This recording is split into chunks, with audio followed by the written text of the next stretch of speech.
Hello friends, आज के video में हम बात करते हैं सेल रो कॉलम फ्रीज कैसे करें।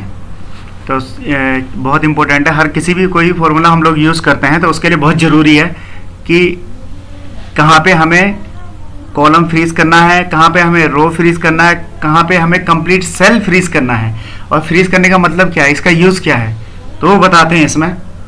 तो मैं फॉर एग्जांपल यहाँ पे लिखता हूँ इक्वल टू ये रेफरेंस देता हूँ, ठीक है।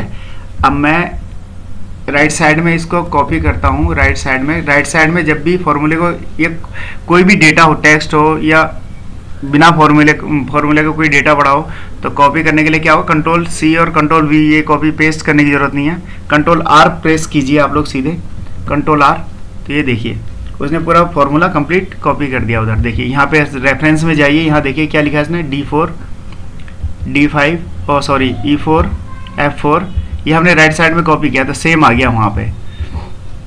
अब हमको ऐसे ही नीचे करना है जैसे, तो ये कंप्लीट कॉपी किया मैंने और नीचे भी चाहिए मेरे को, तो कंट्रोल D, नीचे हमें डुप्लीकेट बनाने के लिए यही चीज़ हमें नीचे चाहिए। ये चीज़ मतलब कि फॉर्मूला, तो ये हमने फॉर्मूला नीचे वो किया है, इसको डुप्लीकेट किया है। नीचे कॉपी करने के लिए कंट्रोल D यूज़ करें, लेकिन D का मतलब होता है हमेशा एक रो को ही वो डुप्लीकेट बनाता है। अगर हमें एक से ज़्यादा रो को कॉपी करना हो तो आपको कंट्रोल C और कंट्रोल V पे ही जाना पड़ेगा। अगर खाली एक सिंगल रो है आपकी तो उसके लिए कंट्रोल D यूज़ कर सकते हैं आप लोग। डुप्लीकेट वैल्यू बनाता है उसकी। डुप्लीकेट वैल्यू में मैं दिखाता हूँ एक बार और करके आपको। यहाँ पे कोई टेक्स्ट लिखा मैंने, ये मुझे नीचे भी चाहिए तो कंट्रोल D कर दिया। देखिए कंट्रोल D कर रहा हूँ मैं यहाँ पे, तो ये कंट्रोल D से डुप्लीकेट बनाता है। और यही चीज़ अगर राइट साइड में करनी हो मुझे, तो ये मेरा डुप्लीकेट वैल्यू है। और यहाँ पे करूँगा अगर मैं, मुझे इतनी चाहिए तो कंट्रोल R करूँगा यहाँ पे, कंट्रोल R। इसमें एक चीज़ का फ़ायदा और है कि अगर एक ही कॉलम का आपको करना है तभी ये फ़ायदेमंद है। जैसे ये एक कॉलम में कितना भी वैल्यू है और मैं इसको राइट साइड में कॉपी करना चाहता हूँ तो कंट्रोल R यूज़ करेंगे आप लोग। दो कॉलम से ज़्यादा में अगर डेटा पड़ा है तब ये फॉर्मूला काम नहीं करेगा। मतलब ये दोनों डेटा चाहिए मेरे को राइट साइड में, तो आपको कंट्रोल C और कंट्रोल V का ही यूज़ करना पड़ेगा। बट अगर सिंगल कॉलम है तो कंट्रोल R यूज़ कर सकते हैं आप लोग। फॉर्मूले में बहुत रिपीट होते हैं, ये चीज़ें पता होनी चाहिए। कंट्रोल D और कंट्रोल R। तो ये सेल रेफरेंस की बात कर रहे थे हम। आते हैं बाद में इस टेबल जो मैंने लेफ्ट साइड में बनाई है उस पर भी काम करेंगे। तो अभी सेल रेफरेंस के बारे में सीखते हैं कि ये होता क्या है। तो यहाँ पे हमने जस्ट एक रेफरेंस दिया था D4, फिर इसने क्या किया E4। अब इसमें हो क्या रहा है, ये कॉलम मूव हो रहे हैं, F G H गए ना अपने आप, यहाँ पे ये अपने आप मूव हो रहे हैं यहाँ से। तो हम लोग क्या चाहिए, सपोज मैं बोलूँ यार मुझे 1 ही चाहिए सब में, तो कैसे करें। अगर मैं इसको कॉपी करूँगा या बार बार तो देने से रहा मैं कि मैं बार बार जाऊँ और यहाँ पे फिर ऐसे करूँ, फिर ये करूँ, फिर ये जाऊँ, ये करूँ, ये तरीका सही नहीं है। तो मैं एक बार में ही करना चाहता हूँ, तो मैं क्या करूँगा कि मुझे यही चाहिए, तो इसके दोनों तरफ डॉलर। आप लोग F4 का यूज़ कर सकते हैं। F4 को जितनी बार आप लोग प्रेस करेंगे किसी भी सेल रेफरेंस पे, तो वो 3 तरह से आपका फ्रीज करेगा। एक बार कॉलम फ्रीज होता है, फिर रो फ्रीज होता है, फिर कंप्लीट सेल फ्रीज होता है और एक बार अनफ्रीज हो जाता है टोटल। तो F4 आप प्रेस करते रहेंगे, प्रैक्टिस करना एक बार करके, तो ये फ्रीज और अनफ्रीज करता रहेगा। तो ये मैं दिखाता हूँ आपको। तो यहाँ पे जो हमारा पहला है ये कॉलम है, D से पहले अगर यहाँ पे डॉलर का साइन है तो ये कॉलम फ्रीज। कॉलम फ्रीज का मतलब अभी D कॉलम को ही दिखाएगा, D4 को ही दिखाएगा। दिखाते हैं अभी, ये अभी D4 मैंने पहले लगाया है तो ये कॉलम फ्रीज हो चुका है। तो राइट साइड में इसको कंट्रोल R करता हूँ मैं, तो देखिए सब 1 हो गया है। और फॉर्मूले पे ऊपर देखिए, ये फॉर्मूला बार पे यहाँ D4 के अलावा कुछ नज़र नहीं आएगा, ये देखिए, इसे बोलते हैं कॉलम फ्रीज।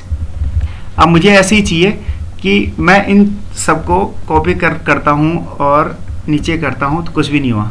अब इसने क्या किया, ये D5 ऊपर देख रहे हो आप लोग, D5 D6 D7, यहाँ देखिए ये D7 चल रहा सारा, कितना भी करूँ, क्योंकि हमने क्या किया, कॉलम फ्रीज कर दिया कि वो कॉलम D में ही रहेगा, वो C भी नहीं होगा और E भी नहीं होगा। तो कॉलम फ्रीज पता होना चाहिए। ये देखिए D जैसे ये था, अब यहाँ पे नीचे आया तो D5, लेकिन अब मुझे क्या चाहिए, मैं नीचे आऊँ तब भी D4 ही शो करे। तो इसके लिए हमें क्या करना है, दोनों तरफ डॉलर लगा दो। इसका मतलब क्या हुआ, कंप्लीट सेल आपका फ्रीज हो चुका है। इसी फॉर्मूले को मैं राइट साइड में ले आता हूँ कंट्रोल R से और कंट्रोल D करता हूँ, नीचे सेलेक्ट करके कंट्रोल D। देखिए मैं कहीं भी जाऊं D4 दिखाएगा, फॉर्मूला बार में देख सकते हैं आप। ये है कंप्लीट सेल फ्रीज और कॉलम फ्रीज दिखाया। अब मैं दिखाता हूँ खाली रो फ्रीज। रो फ्रीज करता हूँ मैं, तो ये हटा देता हूँ कि रो फ्रीज कैसे करता है। अब देखिए इसका क्या क्या दिखाता है, देखिए आप लोग।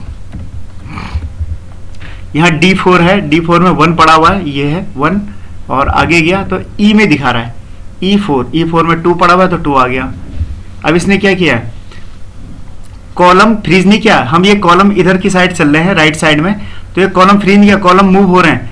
अब नीचे आते हैं, देखिए अब मैं नीचे आता हूँ, सेम रहेगा वो D4 D4 D4 D4 D4, क्योंकि हमने क्या किया है, रो फ्रीज किया है रो, तो मैं रो में नीचे आऊंगा तो सेम रहेगा, लेकिन कॉलम में जाऊंगा तो मूव करेगा। ये कॉलम और रो फ्रीज हो गया और कंप्लीट फ्रीज हो गया। अब हम इसकी मदद से यहाँ पे टेबल बनाते हैं कि यहाँ पे 2 1 जा 2 आए, 2 2 जा 4, 2 3 जा 6, ऐसे ही 3 1 जा 3, 3 2 जा, मतलब कि ये जो मल्टीप्लाई करे इन येलो वाले से करे और यहाँ पे कंप्लीट टेबल बन जाए। तो खाली मैं यहाँ पे वैल्यू लिखूंगा और पूरी टेबल बन जाएगी। तो देखिए कैसे करेंगे इसको, इक्वल टू ये इनटू ये ऊपर का, ठीक है, 2 1 जा 2।